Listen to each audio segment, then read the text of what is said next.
What's good? Welcome back to another edition of LSU Live, presented by FanDuel, and of course, I'm your host, Lewis Johnson. Hope everybody had a great Mardi Gras. Hope everybody enjoyed themselves. Most importantly, I hope everybody was safe and had a good time. If you got a long weekend, great. I didn't. I'm jealous. I'm not slick hating. I'm straight up hating. I'm jealous. I wish I would have gotten a day or two off, but it's all good. It's Ash Wednesday. We're back live on time for a change at 7 p.m. And we got a lot of news. We got a lot to cover. Absolutely loaded show. Football or no football, it's always a lot to talk about when it comes to LSU. And we'll jump right into it. By now, I'm sure that everybody is pretty up to speed on the transfer class. Everybody's been talking about the transfer class. It's pretty well established that it's the best by far class in the country for this year, and it's debatable if it's the best transfer class in history. But yeah, those classes don't come by chance. They don't come for cheap. And as time goes by, slowly but surely, you're seeing more and more partnerships or people that LSU is doing business with, kind of going public. And the latest one is Woodside Energy, and if you're not aware, it's become public lately that LSU, not just football, but every sport for the LSU Tigers will be sporting a patch on their jerseys. Small patch, white and purple. On the football uniforms, it'll be right on the right side, below the breastplate, with Woodside Energy on it. Now, regardless of how you feel about it, uh, I gotta say it's a positive thing. I think, look, I'm traditional as it gets when it comes to patches. I don't want the LSU football team going out looking like a NASCAR driver or something with just a walking advertisement. But you gotta understand it's a new day and age. And when this news first came about, a good friend of mine asked me about Woodside. And matter of fact, it's Jerry Stovall, and he has a podcast, SEC podcast called Go Howdy. So check him out, Go Howdy, on Apple and Spotify. But anyway, he's like, I've never even heard of Woodside. I'm like, I don't really know that much about him. But that question made me look him up. It made me try to find out more about Woodside Energy and why LSU would partner with them, when they're not exactly, a well-known group, at least in Louisiana. Apparently, as I looked into it, they are a very well-known group everywhere else. This is a global energy company, based out of Australia, but they operate obviously globally all over the world. And what they're doing in Louisiana right now is pretty significant. Uh, in Sulphur, they just broke ground late last year on a new terminal. Sulphur is right outside of Lake Charles for people who aren't familiar, but Southwest Louisiana. And this facility is a $17.5 billion project in Sulphur. Billion with a B. So look, if these guys want to partner with LSU, you'd be absolutely crazy not to put a patch of. Look, you can put a stripe that says Woodside on the whole uniform. When people like, this is just a project. This is not everything that they're doing. This is one project in Louisiana, right outside of Lake Charles.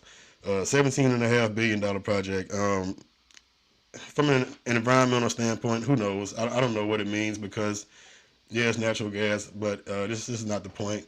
From an economic standpoint, this is going to be absolutely huge for Louisiana and in turn LSU. I mean, it's going to create, between the construction and the actual facility, 20,000 jobs.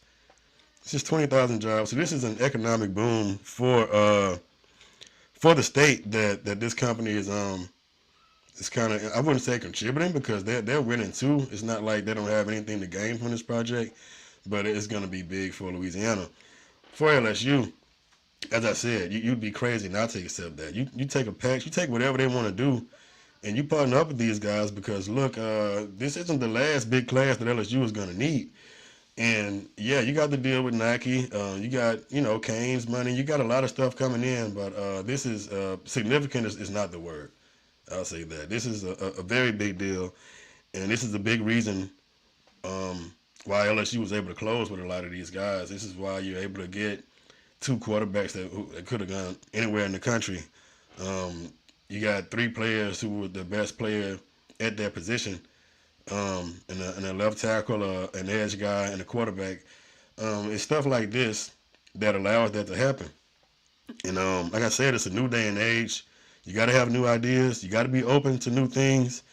And at the end of the day, a patch isn't a big deal. LSU is the first to do this. They most definitely will not be the last. So don't get it twisted. More and more people are gonna start jumping on that bandwagon because you got to get income any way you can. Like this thing is getting more and more competitive.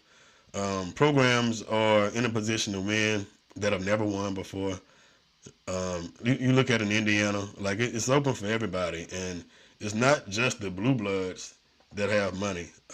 You got schools all over the country who have money, who have resources, who have businesses that can back them if they want to, put that kind of energy into athletics. So I think it's a forward-thinking mentality that has allowed LSU to take advantage of this opportunity, and I say kudos to them. Kudos to them. Shout out to LSU for seizing the opportunity, taking advantage of it, partnering up with a worldwide company who's going to be in a position to help not just the football program, but every program. And look, it's not all bad. You're not to the point yet to where you have branding on the field. You don't have to look down on the field in Tiger Stadium and see Coca-Cola or, you don't have to have extra stuff on your field. You don't have extra brands attached to Tiger Stadium at this point. So I say, good for LSU. And look, I'll deal with the patch. If the trade-off for a team that's year in, year out, a program that's year in and year out in competition to go to the playoffs, to win a championship, if the trade-off is a patch, give me the patch. Give me the patch all day long. So shout out to LSU for that. Hopefully that partnership will result in, a winning program. And on that note, speaking of winning programs, LSU baseball is back. Yeah, this is a football show, but we got to show the baseball team some love. LSU baseball is back. They're 4-0 after facing some fierce competitors in Milwaukee and Kent State. So, yeah, I make fun of the competition, but still 4-0 is 4-0. You're starting off on a high note. You got a lot of changes, a lot of new pitchers, a lot of depth in that pitching group.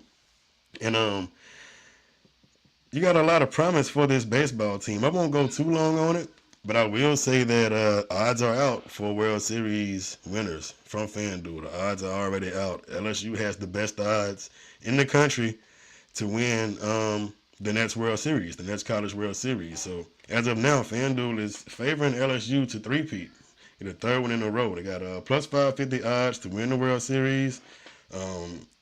Just so you know, UCLA is second in the country as far as the best odds. And I think the rankings in all the major polls, for whatever reason, college baseball always has had like 20 different polls. Out of the four main polls, LSU is either 1 or 2. So the polls back up what Vegas thinks of LSU's chances to win another one. So to go 3 in a row, look, Jay Johnson is talking. I mean, he's walking in Skip Bertman era at that point. Like that would be absolutely nuts in this day and age. But they're off to a great start. And before I move on from baseball, I want to talk about I talked about that pitcher staff. Cooper Moore, transferred out of Kansas, is already made the Baseball America Team of the Week with his effort over the weekend. And you got to talk about Jake Brown. Jake Brown is hitting home runs. I think he just hit another one since the show started. And they're not even playing. But, yeah, Jake Brown is going off. 2 straight games with 2 homers, and I don't care who you're playing. That's absolutely crazy. So, shout out Jake Brown. Shout out Cooper Moore, and shout out Jay Johnson. Baseball is back. Hope y'all enjoy it. We got win after win after win coming from LSU. And one of the bigger wins has been on the staff once again. LSU is assembled an absolutely elite staff since Lane Kiffin came. Lane Kiffin brought his guys and on the offensive side of the ball, and retaining Blake Baker has allowed him to keep most of your core guys on the defensive side of the ball. So recently, if you haven't heard, safeties coach Jake Olsen was contacted by the Washington Commanders, and he not only was contacted, but he was expected to take the job.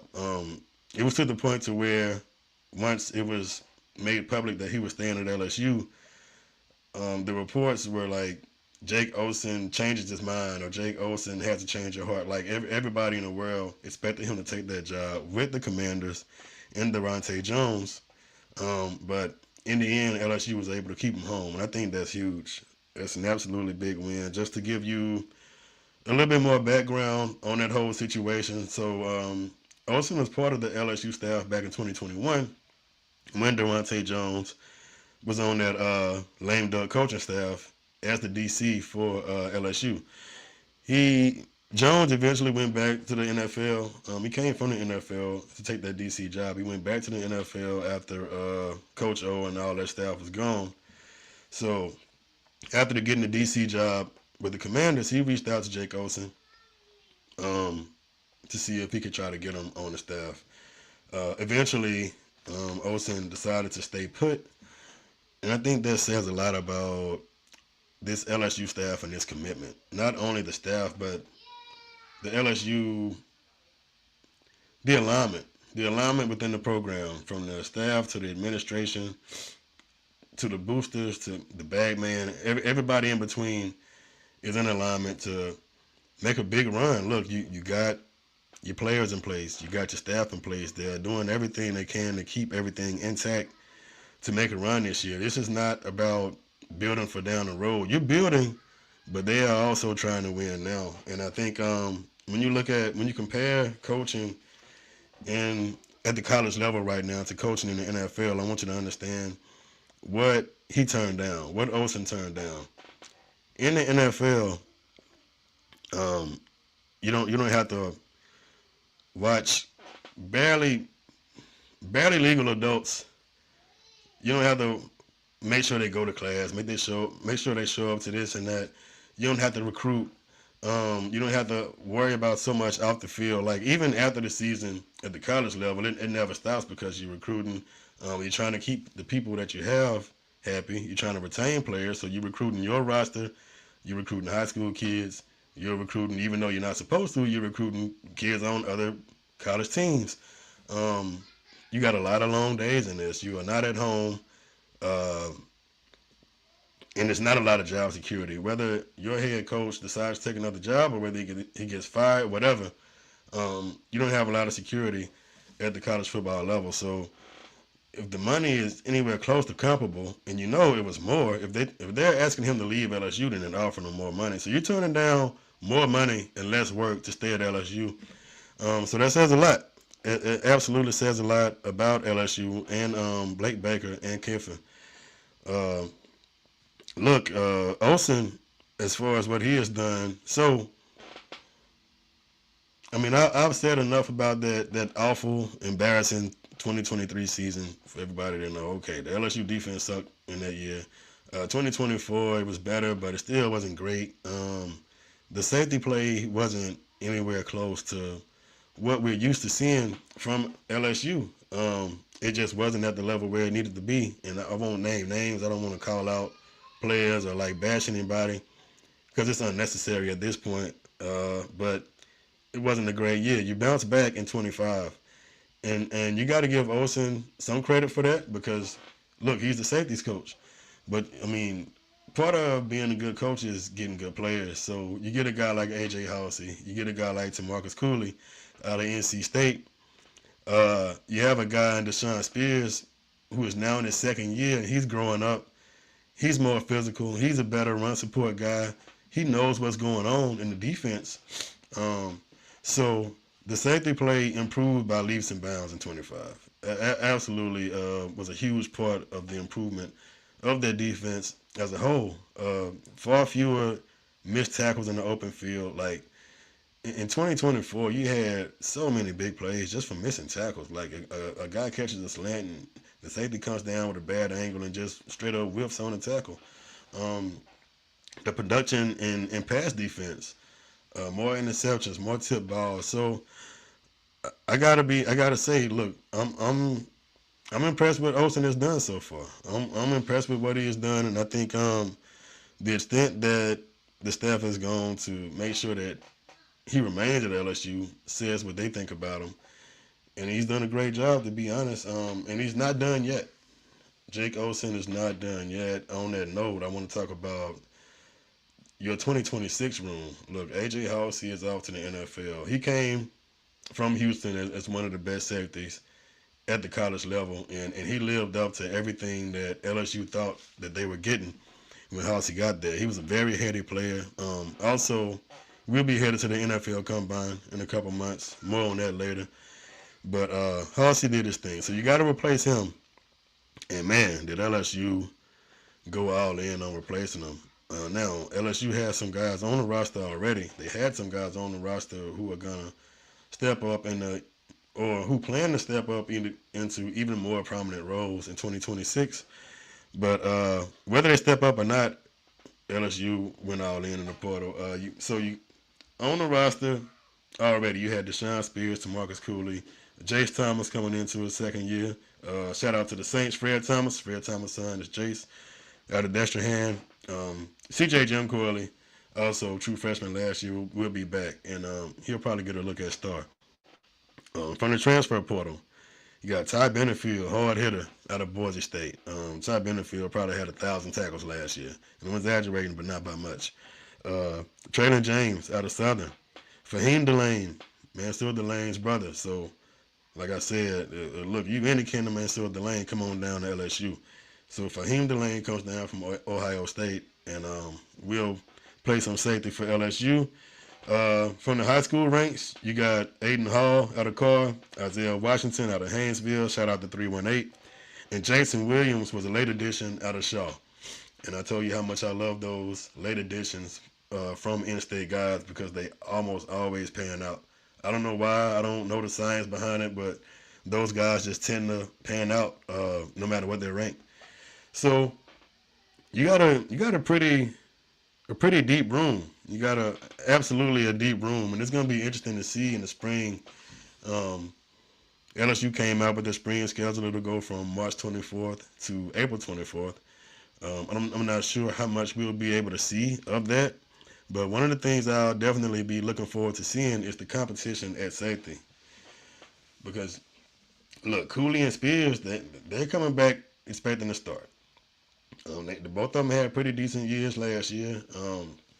Spears didn't get, quite as much run as Cooley did, but he made the most out of his time. I mean, I think he played like maybe 10 snaps against Florida and had 2 picks in those 10 snaps. It's crazy stuff like that. His ability is off the charts as an all-around safety. So he'll come back, but it won't be. Look, it's anything but a given that guys like Spears and Cooley will start because look, Benefield didn't come from Boise State to sit on the bench. Benefield could have gone to the NFL. This is an NFL guy. If you haven't seen Ty Benefield play, look him up. You can watch highlights. It's better to watch games if you just go on YouTube. YouTube some Boise State games. You can really watch every play and not just a highlight reel. But Benefield is a tackling machine. Nobody's the perfect player. You can't. He's not going to cover like a corner, but he can diagnose and he can tackle. And open field tackling is one of the most underrated skills you can have as a safety, as a defensive player, period. But especially as a safety, the way offenses spread you out now is so much space. So Benefield's coming to start. So who does he knock out? Who does he knock down? Cooley gave LSU some great play last year. The open field tackling, it left a little bit to be desired, but look, he's still there. It doesn't mean he can't improve on that. We saw Jordan Gilbert improve on that, but of course, his first year at LSU, he wasn't healthy, but either way, he showed improvement. So it's going to be a pretty fierce competition, if you ask me. And you also got to consider that some of these guys are versatile enough to play some safety or move down to play the star position that Harold Perkins played a lot. A guy like Jim Corley, who has linebacker size, He'll be a sophomore next year. He can play that. A linebacker, Charles Ross, out of the Houston area, coming into his second year. He can play some star for you. He's got sprinter speed as a former track guy.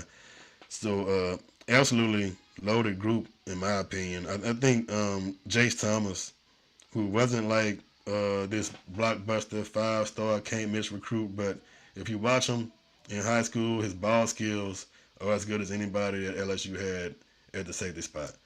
Absolutely, like you can see the former wide receiver in him. He has excellent ball skills, and it makes sense. You know, his dad played corner in the NFL, but you got some impressive guys, and I can't wait to see who rises up, like who turns out to be the cream of the crop at that position. Whoever steps up and earns the starting jobs at safety. One thing is guaranteed: the talent level for LSU at that position has risen considerably in the past couple of years. Look, if you follow LSU closely, you get spoiled over time. Look, I've been following LSU a long time, from Ryan Clark to LaRon Landry.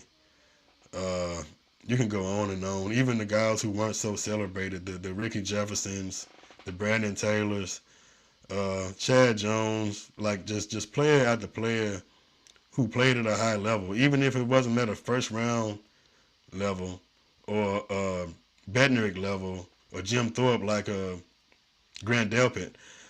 You still had a lot of extremely skilled guys playing the safety position. So when the play fell off, it's kind of like the rest of the defense for LSU. It didn't feel right to see a defense in purple and gold playing at the level that LSU was playing for a while. Same thing at the safety position. It just didn't look right to see safeties out there missing tackles, misjudging the ball, letting people get deep on them. So I don't think you'll see as much of that. You definitely didn't see as much of that this past year, and I think it's trending to continue in that direction as far as the safety play remaining at a high level in the near future. So we talked about safeties, and we talked about draft position, and we talked about potential. Speaking of draft position, I talked about a guy a couple months ago who, man, his draft stock absolutely plummeted, and that's Garrett Nussmeier. And I want to talk about Garrett Nussmeier because I don't think I talked enough about him since the Senior Bowl. He had some time off, obviously. He had a lot of time off between when he shut it down for the season and the Senior Bowl, so he was able to get healthy. And he's just a different guy when he's healthy. Like, he looked more like the Nussmeier that we saw in 2024 than who we saw in 2025. Who was he never looked comfortable. Couldn't complete a pass, couldn't make a decision. So very impressive Senior Bowl, and that has resulted in, you know, him being looked at in a different way when it comes to all these draft guys, all these pundits, the experts. When you look at ESPN or CBS Sports or any national publication right now, and they're ranking quarterbacks, Nussmeier has kind of crept his way into that top 3 or 4. In most cases, he was top 4, and then you get the news that Chambliss is going to come back for his 18th year in Ole Miss. So now Nussmeier's in that top 3. So you go from looking borderline undraftable to now you're a top 3 quarterback again. And look, I'm happy for him. Look, I hated to see what happened. Now, do I think he stayed in way too long? Yeah, but I can't blame him for that. He's a competitor. Like, any competitor is not going to want to come out of the game. I blame the staff for keeping him in there knowing he wasn't healthy. I think their staff, and specifically the leader of their staff, was trying to save his job. And you ended up losing your job anyway, and you made Nussmeier look worse because he was never healthy. He was absolutely never healthy. And I get it if you're trying to, just see how it goes, see how much you can get out of him, and you still think that he's your best option. But you get to a point to where you know that he's not helping the team and he's not helping himself. So let him sit, let him get healthy. And what you saw in that Senior Bowl was the touch, the anticipation, the accuracy that made everybody look at him like a first-round pick. So, like, shout out to Nussmeier. Imagine being in his shoes. Imagine waiting your turn, getting your turn, going off, uh, just completely not being yourself your senior year. You finally get to your senior year and you look worse than you've ever looked on the football field. So imagine the emotional roller coaster of being in his shoes. You know that what you're showing, what you're putting out there on tape, is not indicative of the player you are. But you're able to come back, have a good Senior Bowl, and look, if you can look healthy in the combine at pro day, then you're in a good spot. I mean, even right now, if you got him in the top three, I'll admit it's not the strongest quarterback draft, but if you got him in the top three, then good for him. I mean, look, if I'm coming out as a quarterback, I don't care about how strong the class is. Look, I want it to be weak. I want it to be as weak as it can be so I can look better. But yeah, shout out to Nuss for that, and hopefully he can continue to climb and continue to look at himself. Look like himself as time goes by and more eyes are on him. But Nussmeier is not the only LSU Tiger who will be going to the combine. LSU actually has 11 players who are invited to the NFL combine. Third most in the country. So how a team with that record, I think LSU ended up being 7-6, has the third most players invited to the NFL combine. I think that says a lot about the absolute malpractice that went on the sideline for LSU. To have that kind of talent and that kind of year, that is why LSU is in this spot. That's why LSU has a new coach, has a new offensive staff, because of stuff like that is inexcusable. And it's funny that while the season was going on, I'm seeing people talk about how LSU doesn't have wide receivers. They just, LSU just doesn't have the wide receiver talent that they used to have. Well, you're not going to have Malik Neighbors and Brian Thomas every year. Like, nobody's going to have that year in and year out. You're not going to put 2 first-round wide receivers out every year. But it doesn't mean you don't have talent. Look, LSU had 4 wide receivers invited to the combine, more than any other school in the country. And all of them, to me, bring something special, like Aaron Anderson. When he gets to the gauntlet, when he's running and catching the ball from both sides, with his feet, with his speed, with his catching ability, he's going to kill it. Barry and Brown is absolutely going to smoke the 40. But I think Brown is a better all-around receiver than what people realize. Chris Hilton is probably one of the best athletes on the team. He's definitely going to be one of the best athletes on the at the combine. When you see his broad jump, his high, like his vertical, his 40, he's going to kill all of that, because athletically, Chris Hilton lacks nothing. Xavier Thomas is going to kill the agility drills. Like, all of these guys are a little different. They bring something special. And did you get a number one go-to guy, NFL receiver out of this group? I'm not sure about that, but you're going to get some quality guys who are going to play a long time. I am confident in that, regardless of where they get drafted. I think all of these guys, like Anderson, can have a career in the slot, he can absolutely kill it in the slot. Barry and Brown can get deep. Hilton can get deep. And Xavier Thomas also, he brings return ability, but Xavier Thomas was so impressive to me because he got better every year. He was at LSU for a few years after transferring from Mississippi State. But the more he played, the more he looked like a complete receiver, more than just a return guy. And by the time he left, he was one of the most trusted receivers on the team, if you ask me. From what I saw, both quarterbacks trusted Xavier Thomas. So shout out to those guys. Shout out to Bauer Sharp. Man, Bauer Sharp, he had a rough go, man. And it wasn't all his fault. Look, if you play offense for LSU in 2025, it was just a bad year for you. And yeah, you had some mistakes, you had some fumbles, you had some drops. But that was an offensive unit that would not allow anybody to look good.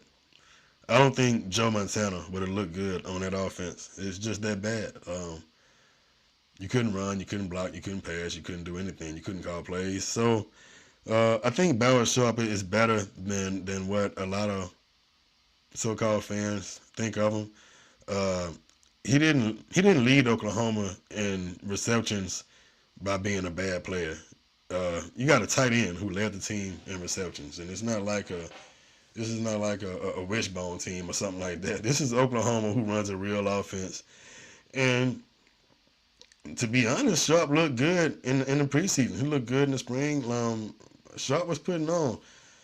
You're not gonna overshadow a Trey Green if you're playing tight end for LSU.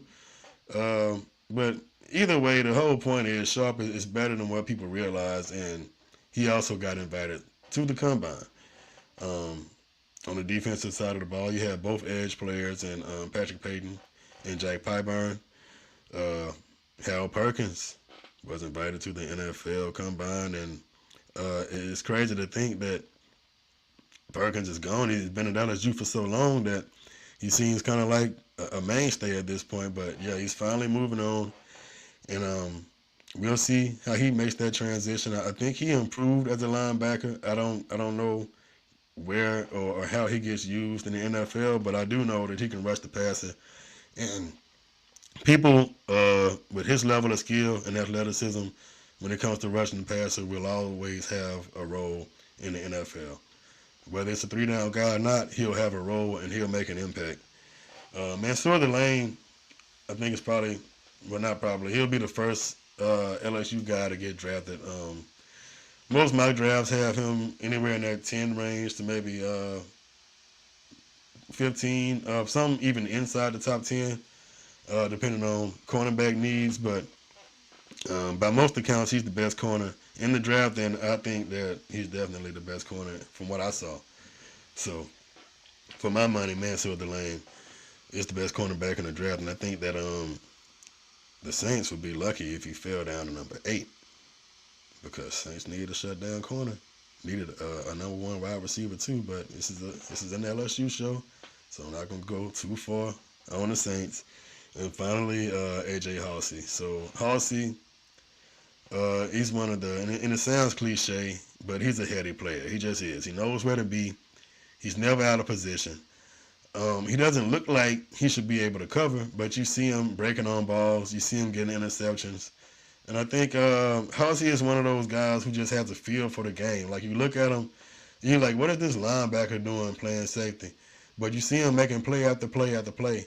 And you understand why he was a first-team All-American, because he's just a playmaker. And, look, I'm not expecting Halsey to go out there and run a 4.3 or something like that, but I am expecting him to start. I'm not saying as a rookie.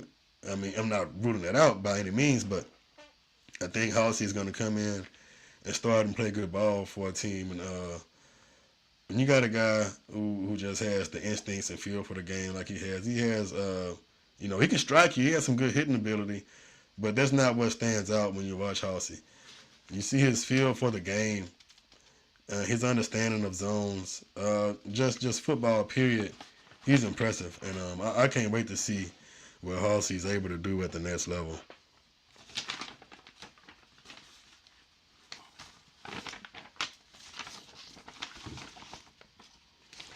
All right, so look, we talked draft, we talked NFL. We talked LSU spring ball, we talked baseball. But it's hard to complete a show for me without a little complaining. I gotta complain. You gotta let me vent for a second. And what I want to vent about today is it's Big Ten related, and let's just get to the point. They're aiming for 2014 playoff, and I'm not angry at the Big Ten when it comes to this 2014 playoff nonsense. I don't blame them.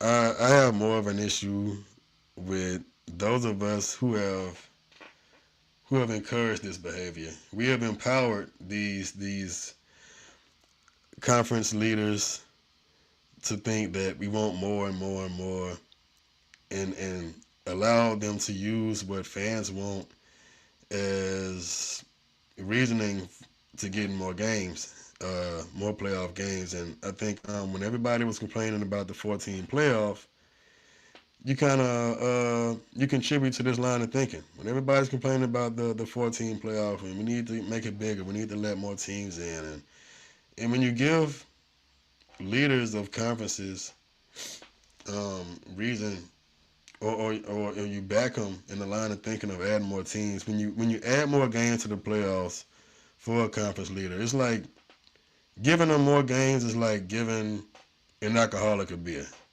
You know, what makes you think he's going to want to stop at one? These guys get more games, they get more money, schools get more money, the conference gets more money. So what makes you think they're going to want to stop? They're not going to stop, man. Like, you go from 4 to 12, then it's 16, then it's 24, and where does it stop? And my issue with it, well, I got a few of them. First of all, as I've said before, I prefer college football over the NFL. So let's not mess with stuff that makes it different from the NFL. Like, when you have 4, it's hard to get in. I like the fact that it's hard. It's an accomplishment to make it to the playoffs, and it's so much different than the NFL, where you got teams, depending on how good your division is, teams that barely have a winning record are getting in the playoffs. So you're going in that direction. You're going in that direction if you go to a 24-team playoff. Like, even at 16, you go to 16, so 3 lost teams is going to be a normal thing. Like, 3 lost teams is going to be every year. You're going to have 3 lost teams in the playoffs once you go to 16. Going to 24, you're going to have 5 lost teams. You're going to have 500 teams at some point. You're going to have 500. Like, playoffs are going to be the new bowl games where just everybody goes. If you want to go, you can go. And we'll give you a watch or something. Like, you don't have to accomplish anything to make it to the playoffs, and I don't get the argument for it. I don't see how anybody can want more mediocrity in the playoffs. Like, shouldn't you have to accomplish something? Shouldn't you have to beat somebody? You don't have to beat anybody if you can go to the playoffs at 7-5, 8-4. It's crazy, man. It's crazy. Like I said, like, where does it stop? And let's take all of my personal feelings out of it. You know, obviously I'm biased. I don't want to expand. I don't want to go anywhere past where the game is right now. Like, 12 is more than enough. 12 is more than enough if you ask me. You're already getting blowouts. You want more blowouts? I don't. But taking all the personal feelings out of it, look at it like this. So everybody's complaining this year about Ole Miss. Oh, he left his team. Lane Kiffin left it. He abandoned them. They're a playoff team. Well, part of the circumstances that played into that is the schedule. Like, you got to leave. If a coach takes another job, he cannot wait. You can't just stay with that team until January, and you've already missed the recruiting cycle. So we know it's well established that the schedule is an issue right now at the college level. So think about how bad that schedule is going to be if you go to 24 teams. Like, you don't even have time to do everything with a 12-team playoff. So let's look at 2025. 2025, the last regular season game was November 29th. The championship was January 19th. So that's almost 2 months between the regular season and the championship, and it's stupid. It doesn't make any sense. That is just it's hard to even comprehend how silly that is to go that long with all of these games, and then look, some of it, I'll admit, it's not even games. It's just stretching it out for the hell of it. But adding more games ain't gonna help. So between the last regular season game and the championship, you had early signing day, you had the transfer portal to open, you had a new semester of school, because they're still in school. I mean, as easy as it is to forget, you still got school going on. So look, it's absolutely crazy right now. And to think that adding more teams is good in any way is absolutely nuts. So again, I'm not blaming the Big Ten. I'm blaming everybody who contributed to this slippery slope of more and more playoff games by complaining about the 4-game playoffs, because I didn't want to move in the first place. Uh, but yeah, vent over. Had to talk about how crazy that is. But before leaving the show, I got to talk about liking and subscribing to this show. Please like and subscribe. Like and subscribe. Subscribe and like. Like and subscribe. Like it again. Look, I look forward to this every week. So appreciate the love. Appreciate everybody watching. But like and subscribe. And don't forget to follow me on Twitter and TikTok at CFBLou. Until next time, I will holler at y'all.